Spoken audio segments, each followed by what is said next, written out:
The newly constructed court complex in Ratnapura was declared open yesterday by President Ranil Wickramasinghe. Towards the end of the last month, a person called Solvan Momita asked for permission to go in front of the Turkish embassy in Sweden to burn a Quran.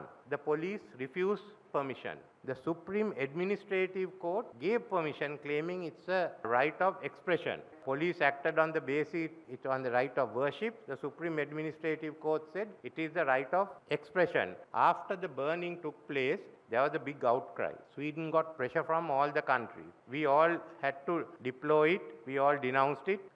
But what did Sweden do? Sweden, of course, said the burning of a holy text is an offensive and disrespectful act and a clear provocation. But then they said constitutionally protected right of freedom and speech, assembly, expression has to be safeguarded. Now, on one hand, we are saying it's the freedom of worship that has been violated, and they say no, this is the freedom of expression, it should be safeguarded. As reactions came from government, some of the Western governments said this is freedom of expression. It comes under while they deplored that, they brought it under freedom of expression. So as a result, Pakistan has now gone before the Geneva for the Human Rights Council and moved a motion that this is a violation of the international human rights law. That is being taken up on the 13th, the Thursday, in Geneva. Now, this is the question that is rising. We all treat this as a violation of the freedom of worship. But there is an attempt to bring this under freedom of expression. You can't bring everything under the freedom of expression. There has to be a limitation. So all of us regard this as an attack on religion. But for some of the Western countries, it's one of expression because they are trying to expand the concept of expression to cover disorder.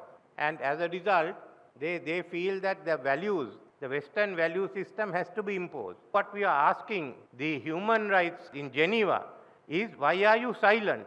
Why hasn't the Commissioner made a statement? Why are you going to wait for a vote? If you are going to excuse this act on the basis of freedom of expression, then basically you have to rewrite history about Adolf Hitler, who burnt all the books and many of the Jewish cathedrals, and make him a Nobel Prize winner. So one of the two. Let's look at what is going to take place on Thursday. If the Human Rights Council gives in to pressure and says this is a freedom of expression, then there will be a total break between most of us in the South and the Western value system. On the other hand, if they say this is a violation of freedom of worship, then they must define the limit of freedom of expression. This is a big test. Are the Human Rights Council going to accept the freedom of worship and put limitations on the freedom of expression? Are they not going to do it? Nevertheless, this is the beginning, I think, of us trying to get our own values, the values of the global South, into the Human Rights Council where it has to be respected. This was a very important issue, and since I have instructed the Foreign Ministry to go ahead and first to oppose it in Geneva, any attempt by the West to change it, to support the Pakistani resolution,